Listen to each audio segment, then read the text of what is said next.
Hello, everybody, and welcome to episode 27 of the Royal Rams Report, the NFC Championship edition. I am Vegas Mike, and I'm your host. I'd really appreciate it if you'd hit the subscribe button. Let's start out today with a review of the Chicago game by saying the weather affected that game more than I expected. And it appeared that Matt Stafford was struggling. But I'm not so sure he was struggling or it was the field conditions, and they were causing the receivers to not be able to be where they needed to be. If you have watched the Rams at all, then you know that this is a precision offense, and slipping just a little on those cuts put that timing off a bit and makes it look like Matthew was throwing really bad passes, when in actuality, it's just the timing was off because of the field being snowy and slippery. That's why I'm really surprised McVay didn't go to the run game earlier and recognize that, instead of having Stafford throw 40 times in the snow. Kyren proved why they signed him to that contract extension this summer, getting 112 combined yards and 2 touchdowns. It's the D that needs a shout out. The secondary and the linebackers and the D-line who deserve the game ball for that game.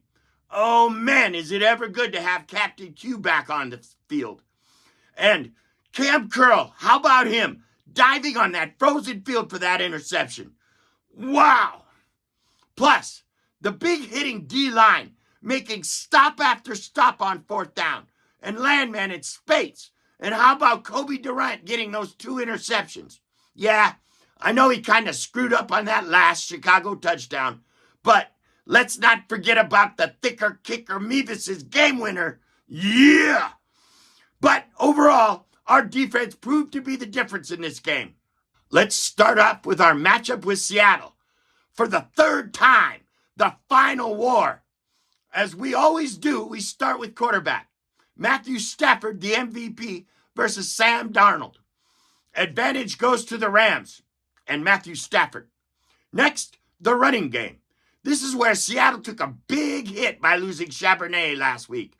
It's going to put a ton of pressure on Kenneth Walker III and the Sea Hags banged up left tackle and that offensive line.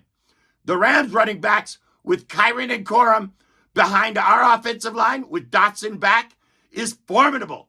I have to give that advantage to the Rams. Our wide receivers with Devontae and Puka back together with Whittington and the rest of our wide receiver room versus JSN, Cooper Kupp, and Raheem Shaheed as their wide receiver room. The advantage is slight, but it goes to the Rams again. In the tight end room, our 4 very big and versatile tight ends versus their pretty good rookie and their 2 tight ends. This advantages the Rams also. Both offensive lines have huge tasks ahead of them, dealing with these monster defensive lines. They're both going to need to be at their best. I think Dotson back in the lineup gives the Rams an advantage here. On the defensive side of the ball, both defensive lines are beasts. This is a push on defensive line. Both our linebackers are extremely good. Landman and Spates versus Jones and Boya Mafe. Also a push. Our secondary is playing better with Captain Q back in the lineup. Our corners may not be quite as good as Seattle's, but stepped up recently in the secondary. I'm going to say it's very close. Too close to call. Special teams, we have solidified our kicking game with Mevis, but Seattle's kicker can kick it from halfway to the Rockies, and Rashid Shaheed is extremely dangerous, returning kicks and punts. Note to Sean McVay, do not kick to that man. This is obviously a Seahawks advantage. So I think this game is going to come out close. I believe the refs will have something to do with making it stay close. But I think the Rams find a way, 31-27, and earn the right to play for the Lombardi. For today's memorabilia spotlight, I thought I'd break out a former MVP's starting lineup.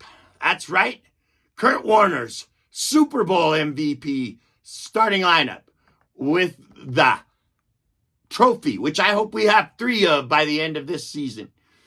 And here we go. That's it right there. The Kurt Warner. Look at that thing. Pretty nice, isn't it? Pretty cool. Let's do it this way so you can see that side. See the back. There's the back.